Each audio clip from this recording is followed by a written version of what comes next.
Hello everyone, study Brighton के इस YouTube platform पे आपका स्वागत है। I hope you are doing well. जैसा कि कोऑर्डिनेट ज्योमेट्री का एक फर्स्ट डिस्टेंस फार्मूला का प्रूफ हो चुका था और हम क्लास 10 की कोऑर्डिनेट ज्योमेट्री को कवर कर रहे थे, तो उसी सीरीज़ को आगे बढ़ाते हुए सेक्शन फार्मूला उसका नेक्स्ट पॉइंट था। तो आइए नेक्स्ट टॉपिक देखते हैं अपना सेक्शन फार्मूला। इसको पहले प्रूव करेंगे, उसके बाद इससे रिलेटेड एक दो क्वेश्चन भी करने वाले हैं आज की क्लास में। तो प्लीज़ लास्ट तक इस वीडियो को देखिएगा और अगर वीडियो अच्छी लगी तो प्लीज़ इस चैनल को सब्सक्राइब करिएगा, वीडियो को लाइक करिएगा। तो आइए चलिए देखते हैं। लास्ट कोऑर्डिनेट ज्योमेट्री में मैंने एक चीज़ मिस की थी, वो मैं आज कवर करवाता हूँ। देखिए क्या मिस किया था। कोऑर्डिनेट ज्योमेट्री में मैंने आपको एक चीज़ बताई थी कि उसमें एक कार्टेशियन प्लेन बनाते हैं। ये होता है कार्टेशियन प्लेन, जिसमें ये होता है एक्स, ये होता है वाई, ठीक है। ये होता है एक्स डैश और ये होता है वाई डैश। अभी देखो, इसमें जो यहाँ पे कोऑर्डिनेट लाई करता है ना, वो होता है पॉजिटिव पॉजिटिव। मतलब समझे, ये वाला एक्स कोऑर्डिनेट, ये वाई कोऑर्डिनेट, ये दोनों इस कोऑर्डिनेट में, इस क्वाड्रेंट में ये दोनों पॉजिटिव होता है। और अगर एक्स कोऑर्डिनेट यहाँ पे आना है और या फिर यहाँ आना है, यहाँ आना है, तो इसमें क्या होगा। देखो इसमें क्या होगा, अगर इसमें आना है ना, तो यहाँ पे x की जो वैल्यू होती है सेकंड क्वाड्रेंट में, ये है सेकंड क्वाड्रेंट, ये फर्स्ट क्वाड्रेंट, ये है थर्ड क्वाड्रेंट और ये है fourth quadrant. Fourth quadrant second quadrant में क्या होता है, x की वैल्यू नेगेटिव होती है और y पॉजिटिव बरकरार रहता है, ठीक है। तो ये वैल्यू होगी। थर्ड क्वाड्रेंट में क्या है, थर्ड क्वाड्रेंट में दोनों नेगेटिव होता है। क्या होता है, दोनों नेगेटिव।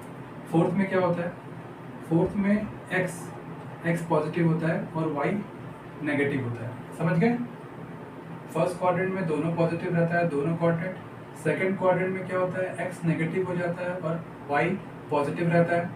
थर्ड क्वाड्रेंट में क्या होता है, दोनों नेगेटिव रहता है। और फोर्थ क्वाड्रेंट में क्या होता है, एक पॉजिटिव, मतलब x वाला पॉजिटिव जो पहले आ रहा है वो x क्वाड्रेंट, जो दूसरे पे आ रहा है, जो सेकंड पे आ रहा है वो होगा y क्वाड्रेंट। तो यहाँ पे y क्वाड्रेंट नेगेटिव होता है, ठीक है।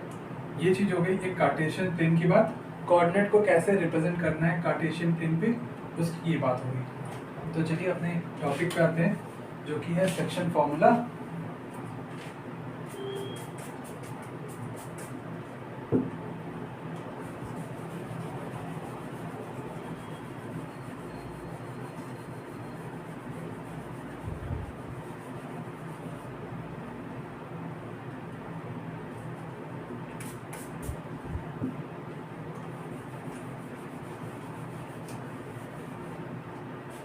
सबसे पहले सेक्शन फार्मूला में सेक्शन फार्मूला का स्टेटमेंट क्या होता है। देखो, अगर सेक्शन फार्मूला का स्टेटमेंट एक अपने लैंग्वेज में समझें, एक बहुत ही सरल भाषा में, तो सरल भाषा में आप इसको क्या बोलोगे। एक पॉइंट है, एक पॉइंट क्या है, पी पॉइंट है। पी पॉइंट की कोऑर्डिनेट है एक्स और वाई। क्या कोऑर्डिनेट है, एक्स और वाई। वो एक लाइन सेगमेंट को x1 y1, जिसके लाइन सेगमेंट मानो ए हो गया और बी हो गया, दो लाइन, एक लाइन सेगमेंट है ए और बी पॉइंट। ए का कोऑर्डिनेट क्या है, x1 y1, बी का कोऑर्डिनेट क्या है, x2 y2। जो लाइन P, जो पॉइंट P है, ये लाइन सेगमेंट को दो पार्ट में डिवाइड कर रहा है। क्या कर रहा है, दो पार्ट में डिवाइड कर रहा है। M बोलो, आप उसको बोल सकते हो M और N, ठीक है। M और N में डिवाइड कर दे रहा है।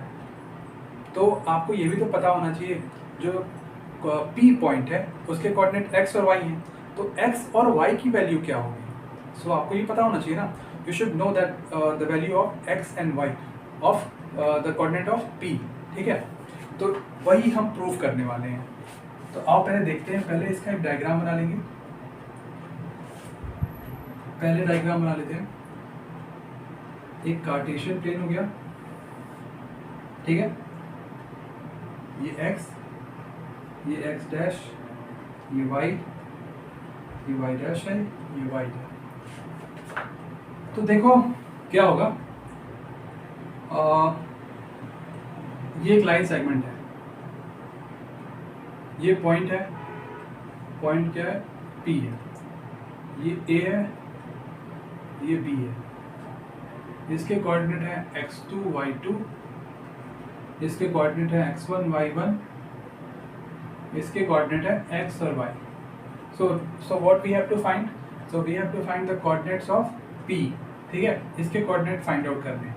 देखो क्या क्या करना है, पहले कंस्ट्रक्शन में क्या करना है, पहले तो एक परपेंडिकुलर डाल दो आप बिना सोचे समझे, एक परपेंडिकुलर यहाँ से इस लाइन पे डाल दो, मतलब एक्स लाइन पे डाल दो, ये हो गया एक परपेंडिकुलर, ठीक है, ये भी हो गया एक परपेंडिकुलर, और ये भी हो गया एक परपेंडिकुलर, ठीक है, ये सारे परपेंडिकुलर है, ये M है, ये N है, ये O है। अब क्या करो, इसको ज्वाइन कर दो,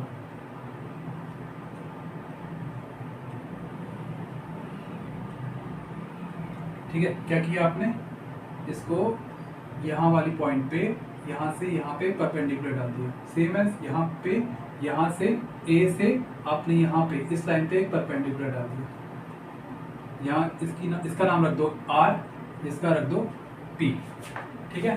देखो ये सेक्शन फॉर्मूला प्रूफ करने का इतना सब कुछ है, इतना सब कुछ करना पड़ेगा, इतना आपको फिगर तो बनाना ही पड़ेगा, बिकॉज विदाउट फिगर तो ये क्लियर होने वाला है ही नहीं। अब देखो ये है, यहाँ से यहाँ तक की डिस्टेंस क्या है, ये ओरिजिन है, यहाँ से यहाँ तक की डिस्टेंस क्या है, x है, क्या है, x। फिर यहाँ से यहाँ तक की डिस्टेंस क्या है, ये x1 है, और यहाँ से यहाँ तक की डिस्टेंस है x1, ठीक है। और फिर यहाँ से यहाँ तक की डिस्टेंस x2, क्या, x2। अब देखो, और अगर मेरे को निकालना हो m और n, mn क्या होगा, यहाँ से यहाँ तक x1 है, यहाँ से यहाँ तक x1 है, यहाँ से यहाँ तक x है, ठीक है, ये p कोऑर्डिनेट x, तो mn क्या हो जाएगा, यहाँ पे लिख देते हैं mn हो जाएगा x माइनस x1, क्या हो जाएगा, mn हो जाएगा, ये पूरा है गिवन हमारे पास, इतना हमको पता है, इतना भी हमको पता है, और हमें क्या निकालना है, ये वाला पार्ट, मतलब mn की वैल्यू जब निकालनी है तो x में से x1 माइनस कर दो, तो आपको क्या पता चला, आपने mn निकाल लिया, क्या निकाल लिया आपने, mn निकाल लिया। अभी देखो सेम एज करो no के साथ, no आपको मालूम क्या है, यहाँ से यहाँ तक की वैल्यू आपको मालूम है x2, ठीक है, यहाँ से यहाँ तक की वैल्यू मालूम है x2, आपको यहाँ से यहाँ तक की वैल्यू भी मालूम है, वो कितनी है, x है, तो no कितना हो जाएगा, no हो जाएगा, इसमें ये पूरे में से इतना माइनस कर दो तो इतना ही तो बचा, no क्या हो जाएगा, no क्या हो जाएगा, x2 minus x1, x2 minus सिर्फ x, मतलब p का कोऑर्डिनेट लेंगे ना, तो p का कोऑर्डिनेट क्या है, p का कोऑर्डिनेट x और y है, ये दोनों मालूम हो गया, mn मालूम हो गया, पता चल गया, और no भी पता चल गया। अब बताओ rp क्या होगा, r और p क्या होगा। देखो यहाँ से a से m तक की डिस्टेंस कितनी है, a से m तक की डिस्टेंस y है, बिकॉज y मतलब वर्टिकल एक्सिस, x मतलब हॉरिजॉन्टल एक्सिस, तो ये क्या पूछ रहा है, ये पूछ रहा है वर्टिकल, तो वर्टिकल में यहाँ से यहाँ तक की डिस्टेंस कितनी है, y1 है, और सेम एज यहाँ से यहाँ तक की डिस्टेंस अगर देखो, यहाँ से यहाँ तक की डिस्टेंस देखोगे तो ये हो जाएगी y, तो इतनी डिस्टेंस आपको मालूम है और इतनी डिस्टेंस भी आपको मालूम है, तो आप क्या करोगे, पूरे में से इतना माइनस कर दो, तो आपको क्या होगा, rp क्या होगा, rp क्या हो गया, y पूरा minus y minus y1, same है इसके साथ भी करो, यहाँ से यहाँ तक की डिस्टेंस कितनी है, y2 है, मतलब PO कितना है, y2 है, ठीक। जब PO आपको पता है और आपको ये भी पता है कि NP कितना है, NP भी आपको पता है कितना, y पता है, आपको क्या फाइंड आउट करना है, BP फाइंड आउट करना है, मतलब आपको क्या फाइंड आउट करना है, आपको फाइंड आउट करना है BP, ठीक है, ये पता है, ये भी पता है, तो पूरे में से इतना पार्ट माइनस कर दो, पूरे में से इतना पार्ट माइनस करोगे तो BP ही तो बचा, तो BP क्या हो जाएगा, तो BP हो जाएगा y2 माइनस y, समझ गए, नहीं समझे, आओ एक बार और देखते हैं, ये है y1 और ये है y, अब देखो ये भी तो y हुआ, ठीक है, सेम एज ये भी तो y हुआ, अब इतना जब मालूम है, ये पूरा मालूम है और ये भी इतना छोटा सा पार्ट मालूम है, तो पूरे में से इतना माइनस करोगे तो इतना ही ना बचेगा, तो इतना रिमेनिंग हुआ और वही आपको फाइंड आउट करना था। सेम एज इतना हमें पता है और इतना भी हमें पता है, तो जब इतने में से इतना माइनस कर दो तो ये वाला पार्ट पता चल गया, सिंपल हो गया। सेम वही मैंने लिखा हुआ है, बीपी क्या हुआ, y2 माइनस y। अब देखो इतना काम तो हो गया अपना, कुछ छूटा तो नहीं है। अब देखो क्या करना है। अब देखो दो ट्रायंगल बन रहे हैं अपने पास, ए आर पी, कौन से, ए आर पी, और बी और बन रहा है, नाम दो गलत दे दिया, एक काम करते हैं इसको पी डैश बोल देते हैं, हाँ पी डैश। देखो ए आर पी बन रहा है, ए आर पी, और एक बन रहा है बी पी, पी डैश और बी, दोनों को सिमिलर कर दो। क्या कर दो, दोनों को सिमिलर कर दो, ठीक है। क्या बन रहा है, क्या कौन सा ट्रायंगल, ए आर पी जो है वो सिमिलर हो जाएगा। अब देखो ट्रायंगल में बहुत ध्यान रखना है कि कौन से ट्रायंगल का सिमिलर कौन होगा। अब देखो क्या लिखा है, ए आर पी लिखा है, क्या लिखा है, ए आर पी। अब देखो पी, फिर उसके बाद परपेंडिकुलर वाला P dash B, P dash और बी। तो अभी देखो सिमिलर तो हो गया, तो जो सिमिलर ट्रायंगल में क्या होता है, साइड्स भी सिमिलर होते हैं। साइड सिमिलर कैसे होते हैं, देखो ए आर के सिमिलर कौन सा है, पी डैश।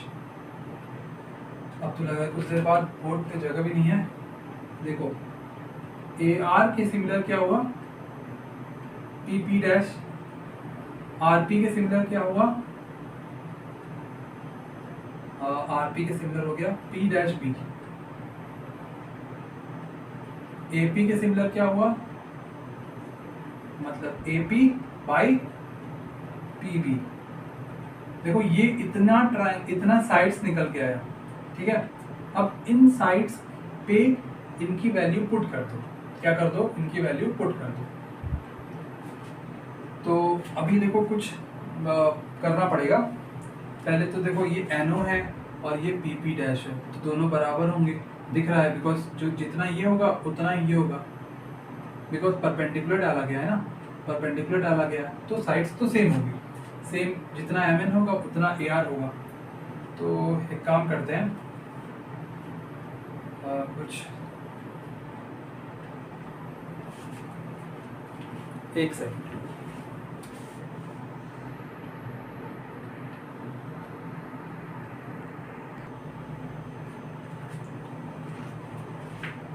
देखो इतना तक समझ में आ गया, क्या किया, इतना तक समझ में आ गया, इन दोनों ट्रायंगल को सिमिलर कर दिया, इसको ए आर पी को और पी डैश और बी को क्या किया, सिमिलर कर दिया। अभी देखो सिमिलर करने के बाद ये सब तो चीज़ें निकल गई थी। ए आर की वैल्यू क्या है, ए आर की वैल्यू आपने अगर डायग्राम बना लिया होगा, मुझे डायग्राम इरेज करना पड़ा था बिकॉज यहाँ पे जगह की कमी हो गई थी, तो आप अगर आपने डायग्राम बनाया होगा तो आपको पता होगा ए आर जो है वो एम एन के बराबर होगा, because A M is perpendicular on X axis. Okay, so ये हो गया और एम एन की वैल्यू क्या थी, एम एन की वैल्यू थी एक्स माइनस एक्स वन, तो एम एन जो है वो ए आर के बराबर है, तो x minus x one, A R की वैल्यू रख देते हैं, यहाँ पे पुट कर देते हैं। फिर उसके बाद पी डैश की वैल्यू क्या है, यहाँ कितना था, ये कितना था, x2 minus x।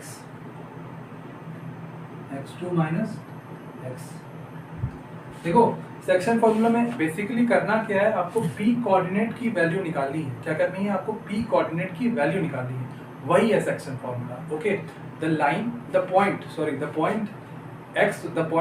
the coordinate of the point P is xy divides the line segment AB into two parts, ठीक है, divides the line segment into two parts, m और n, तो आपको वही वैल्यू निकालनी है। अब AP और PB जो है वो m और n है, क्या है, m और n।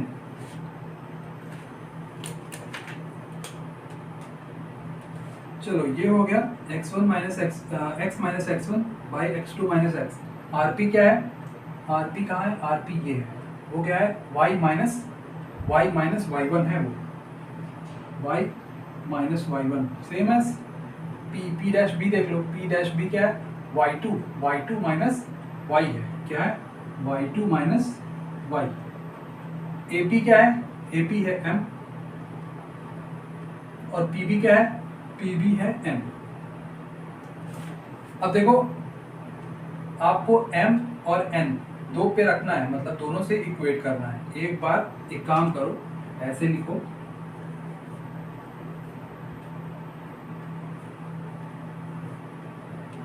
ठीक है। अब देखो